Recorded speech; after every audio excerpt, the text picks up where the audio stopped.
Hello everyone and welcome back to another episode of building Dr. Frinks flying machines. So in this episode what we build is mostly like just some effects and stuff to go into the drop area, like to the drop section, like the drop track. I wanted to make that quite like a, like a cool scene, so I've added some effects to that. You'll see that later on in the time lapse. So first, actually in this time lapse, we're building some rockets onto the back of our last car on the train. So it gives it like the look of like a rocket. So here you can see I'm building like the rocket basically.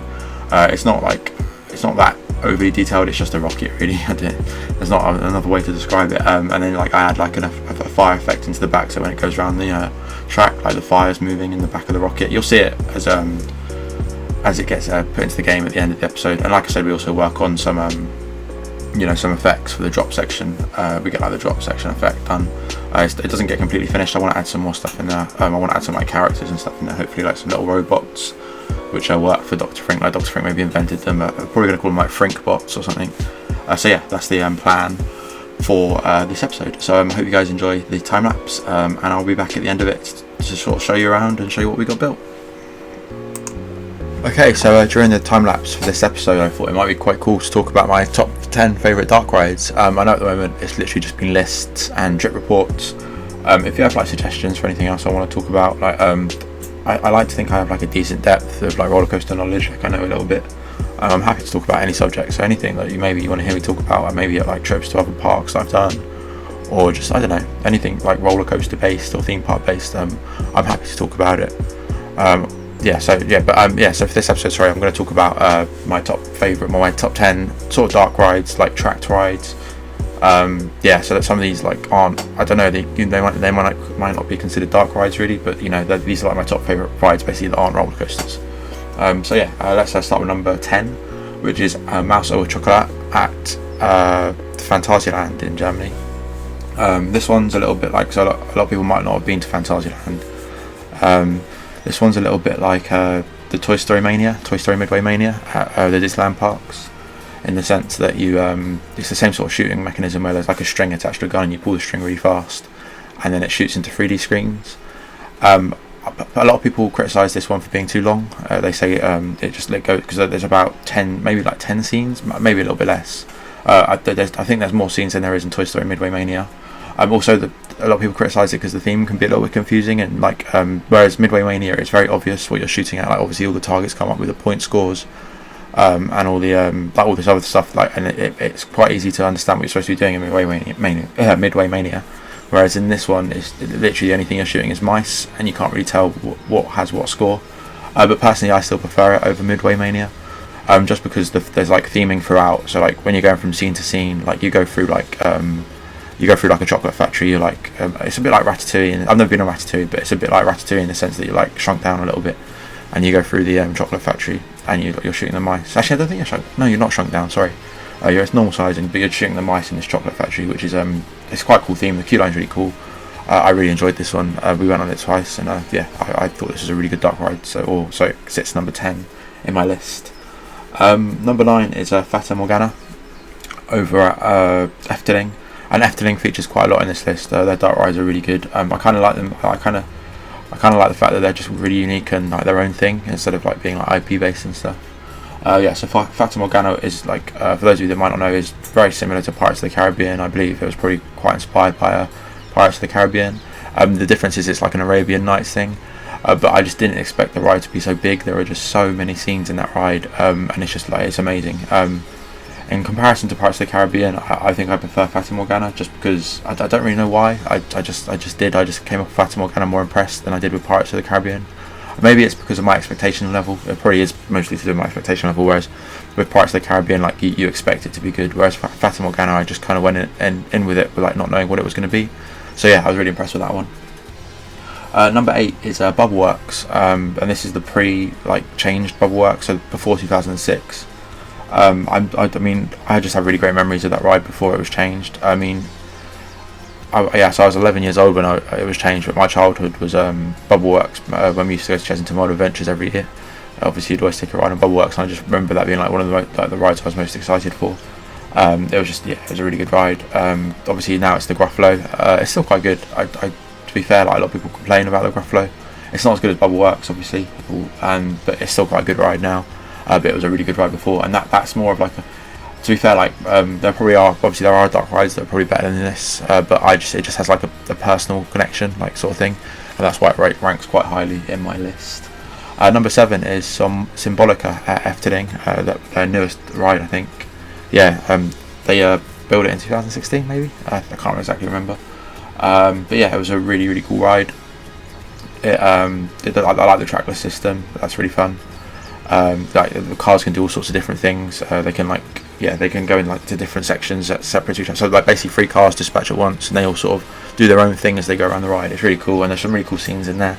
I went on that twice when I went to Efteling. Yeah, so that was a really fun ride. That was great. I really liked that one. At number 6 we have Dreamflight, which is also at the Efteling. So this ride was probably my favourite dark ride at Efteling. In fact, it is my favourite dark ride at Efteling. Yeah, so it just beat Symbolica by like one place. It's weird because the queue line's like not very good. It's just a massive cattle pen, and like it doesn't really like the entrance is quite cool. It's like a big like sort of building structure thing at the front. But yeah, so it's I'm trying to think of a ride I can compare it to, really. I mean, the system is sort of like Peter Pan's Flight, in the sense that the trains hang beneath below like the track, and it takes you around, and it just takes you around this like really cool, just like dreamy sort of setting with like these big, like fairy tale castles and stuff. And there's this like really cool bit at the end where you go around, like down this massive helix, and it like takes you around this big scene of like this forest in the middle with all like these like fairies and stuff inside it. It's really cool. That was a really good ride. I enjoyed that more than Symbolica, actually. But I only did that one once. So I would have liked to have got it again, but we didn't have enough time, unfortunately. But yeah, so that was a really cool ride. Number 5 on this list is Dinosaur at the Animal Kingdom. So I'd been on Indiana Jones prior to this. And I'd always heard that Dinosaur wasn't as good. But I was very surprised at how good it actually was. I don't know. I just love the system. I love the cars that go around and move, and they're they sort of tilt and stuff and rotate a little bit, and that like the effect at the end is really cool. Like the meteor strike in the story was quite cool. That was a really cool ride. I really enjoyed Dinosaur. And then number 4 we have so this one's kind of dark ride, kind of not. This the Cars ride at Disneyland Great Adventure. What's it called now?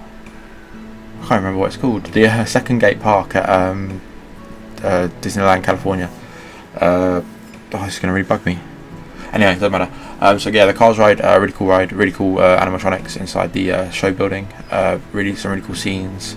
I remember just watching videos of it before I went on it, just being like obsessed by it, and it was one of the main reasons I wanted to get out to California. The whole area is just amazing. It probably is my favourite theme park area. The way like you go up like the Route 66 street. Again, I can't remember the name of it. But yeah, so you walk up there and there's like all the stuff from Cars, like all the buildings and stuff, and then you've got like this massive canyon at the back of it that just looks so good. Some of the best work Disney has ever done, definitely. And then now into my top 3. So third is Tower of Terror at the Hollywood Studios in Walt Disney World, so the Florida version. This was a really cool dark ride. I'd been on the one in California previously. The one in California was the first one I'd done. I've never been on the one in Paris. I've been to Disneyland Paris, but I was always way too scared to go on it. I'm not too sure why. But so I did the one in California. That was amazing. But the one in Florida, like, just sort of like beat it. Basically, it was just a lot better.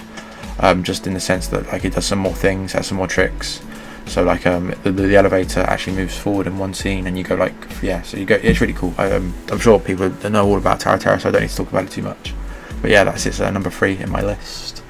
Number 2, we have the better version of Dinosaur, Indiana Jones. To be honest, I knew nothing about this ride when I went to Disneyland California. I just never knew that like this was such like a big ride. Like the thing is, I would have missed it. So basically, we were on the the Jungle Cruise, and the tour guide of the Jungle Cruise like just pointed out like the temple thing, and I was just that'd be cool. Let's like when after we got off the Jungle Cruise, I'd be like that. I was like that'd be cool. Let's go around there and have a look at it. And that's when I noticed it was actually like a ride. And at first I was like, I'm not that fussed about it. So like, so when I got on it, I was just blown away. I just didn't expect it. I knew nothing about it, which was silly really, because I should have known about it. But I know, and I was just completely like blown away by it. It was just crazy. I couldn't believe there was like a ride so good in the world. But yeah, there is something that tops it for me, and I didn't think it would top it either. But it's not really a dark. I guess it's a dark ride, but it's not like a tracked ride. It's a flight of passage at Disneyland Florida. Again, I went in with like quite low expectations. I didn't think it was gonna. It was a screen based ride. A screen like those sort of rides don't do much for me. Like, I'm not a massive fan of soaring. Like, it's quite cool, but it's not like the best thing in the world. But yeah, this was just crazy. Like, I just couldn't believe how good it was for like a screen ride. The fact that like when you sat on this, I can't remember what they call it, but like the creature you sit on, and like this, you could feel it breathing between your legs. It was crazy. It was an amazing ride. I really, really, really loved that ride, and the area again, a really good area by Disney. You like spending the night time in there. So. And again, we went on it once. We got there right at the end of the day. So when you get there at the end of the day, they don't like use the fast passes anymore. So the queue like was advertised as like 180 minutes or something stupid, but we only actually queued like 45 minutes. Because normally like when they use the fast pass system at Disney, they're doing like half fast pass, half normal queue. So obviously it slows it right down. But here, yeah, we got on really quickly, and it was an amazing ride, and that's why it's my favourite dark ride, or whatever, favourite non-roller coaster ride. So yeah, thank you very much for watching, guys. I hope you enjoyed hearing about my favourite rides, and I'll be back just like in 1 minute to talk, or like in 1 second, to talk about what we got built in this episode. So thank you very much, and I'll see you very, very soon. Okay, so now the time lapse is done, we can go in and have a look at what I got done in this episode. So I'm just going to push play quickly. So yeah, obviously I did the drop track. I added some settings and stuff to it. You'll see here what happens. So you go in, all the lights turn off, and then you drop down, and then this door will open up. It should open up in a second. Yep, and then the train launches out, and then like an on-ride picture goes off, which is quite cool. So yeah, so I'll now like briefly just run through what we got going on in here. Actually, I might turn it to daytime mode just so you can see a little bit better, because it's quite hard to see at night. Give me 1 second. Okay, so let's just leave the editor.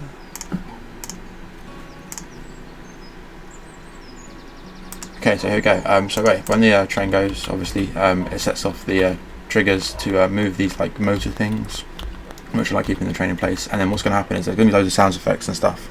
So at the moment it doesn't look that great, in the sense that like it just sort of drops, and it's not like, it doesn't seem like it's like, I don't know, the sound effects always improve something. So when the sound effects are added, it will look a lot better. When they seem like it's a lot better.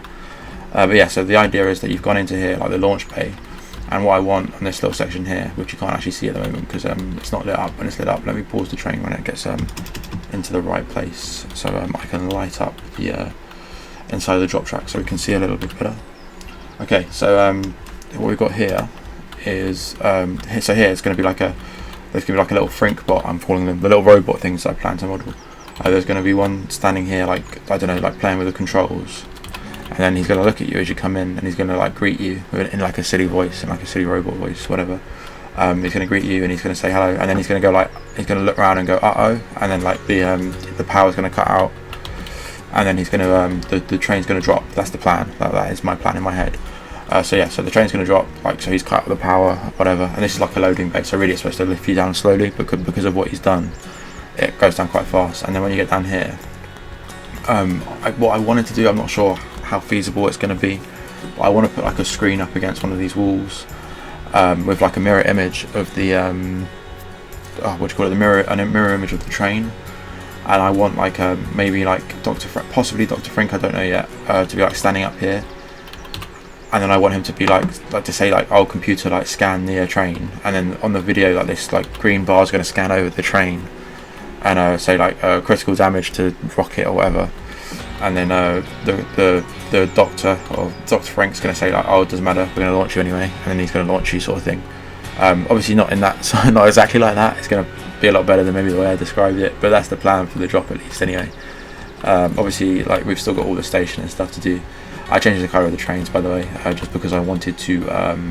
Wait, where? Oh, I need to add. Sorry, I just realised the wheels are missing for this train. I need to add them in. Got the wheels on this one, just no wheels on this one. But I'll add them in. Don't worry.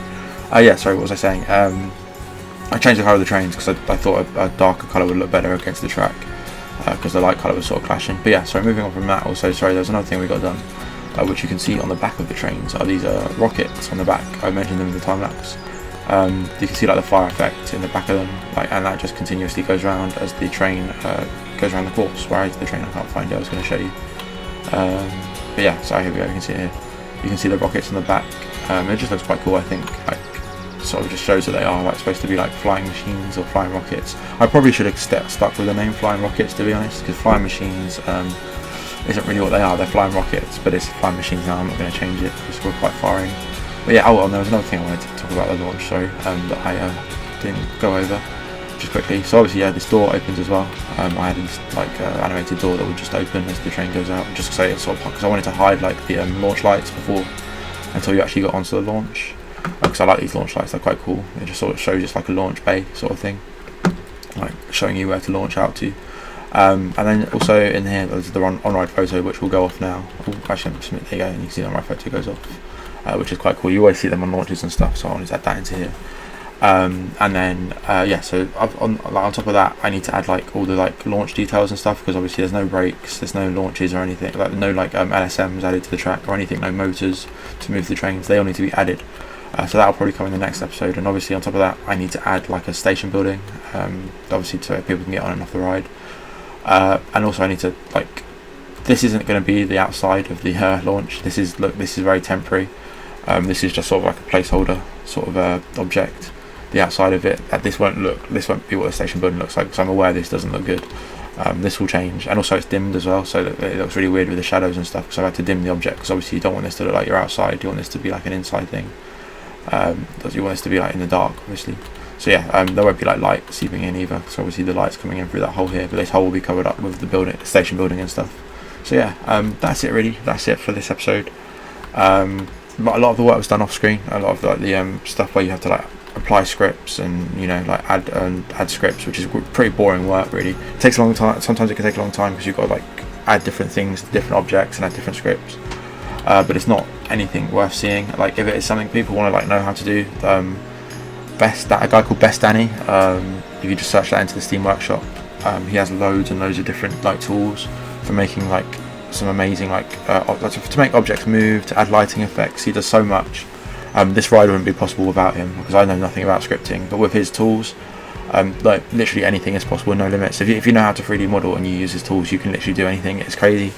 Yeah, so a lot of thanks has to go out for him. In fact, I'll link his stuff in the description, because it's not fair that I've like gone this far without even mentioning his name, because his stuff, I can't say thanks to him enough for all his efforts and all his help he provides, like the whole NoLimits community really. So yeah, anyway, that's the episode for this. That's this episode. Thank you very much for watching. I hope you all enjoyed it, and I will be back as soon as I can. I'll be back next time with Planet Coaster, and then I'll be back again after that. I'm alternating the series, so it'll be NoLimits Planet Coaster, NoLimits Planet Coaster. But yeah, thank you very much for watching, guys, and I'll see you very soon.